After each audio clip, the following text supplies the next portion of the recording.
Coupe, sit still, will you? I struggle to drag my arm away from his lips, and he won't let me. For God's sake, boyo, have you gone loony in the night? Where are my clothes? Why? He's not getting out. I swear, the boy, who doesn't like me to take the name of his lord in vain, applies the pad of his thumb to the center of my lips. I open my mouth and bite him. Ouch. It's Silvo. It's got to be Silvo. So what? So what? My husband's at the door and you have to ask? He's not at the door, Theresa. He's sitting in the car, smoking a cigarette, probably lit.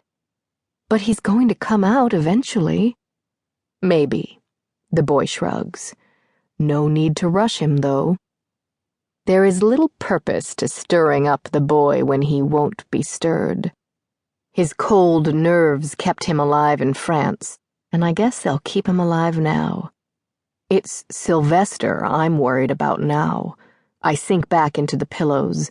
The boy follows me. You have to hide in the cupboard when he makes up his mind, I tell him. I'm not hiding in any cupboard. Yes, you are. I don't want a scene, boyo. The boy finishes the cigarette at his leisure, exhaling the smoke directly from his mouth into mine, and crushes out the stub in the sardine tin on the floor next to the bed.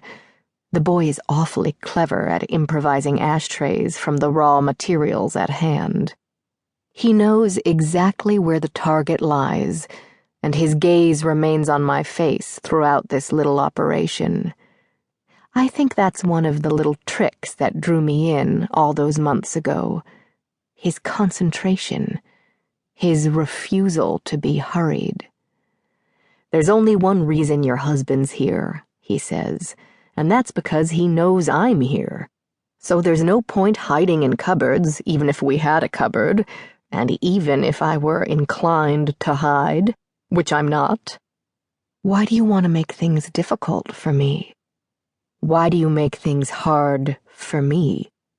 He takes a piece of my hair between his thumb and forefinger, rubs it once or twice, and curls it tidily behind my ear.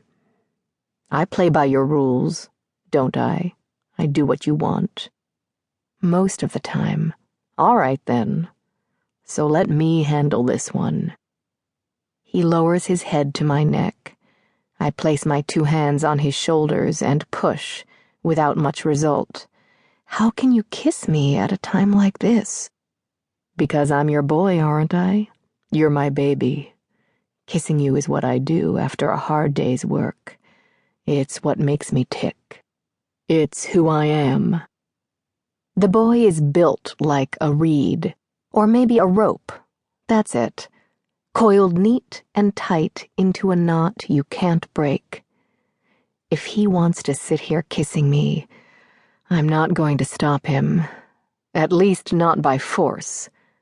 You can't force the boy into anything. You have to uncoil him first. Only his lips are soft.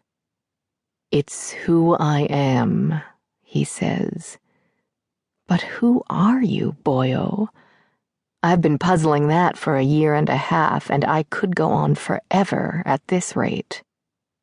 So I think of something. I'm no baby.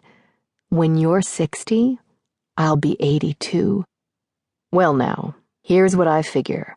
As long as I'm your boy, you're my baby. As long as he's my boy. But then who am I, boyo? What am I doing here puzzling over you? How did I, Mrs. Theresa Marshall of 5th Avenue, Manhattan, become 1/2 of you and me? I don't think I know the answer. Something is lost. Something has gone missing inside that you and me, and I suspect it's me. He is 22 years old, my boy, and therefore a man in the eyes of his almighty Lord God and of the law. He looks like a man, all the more now than when I first saw him. That was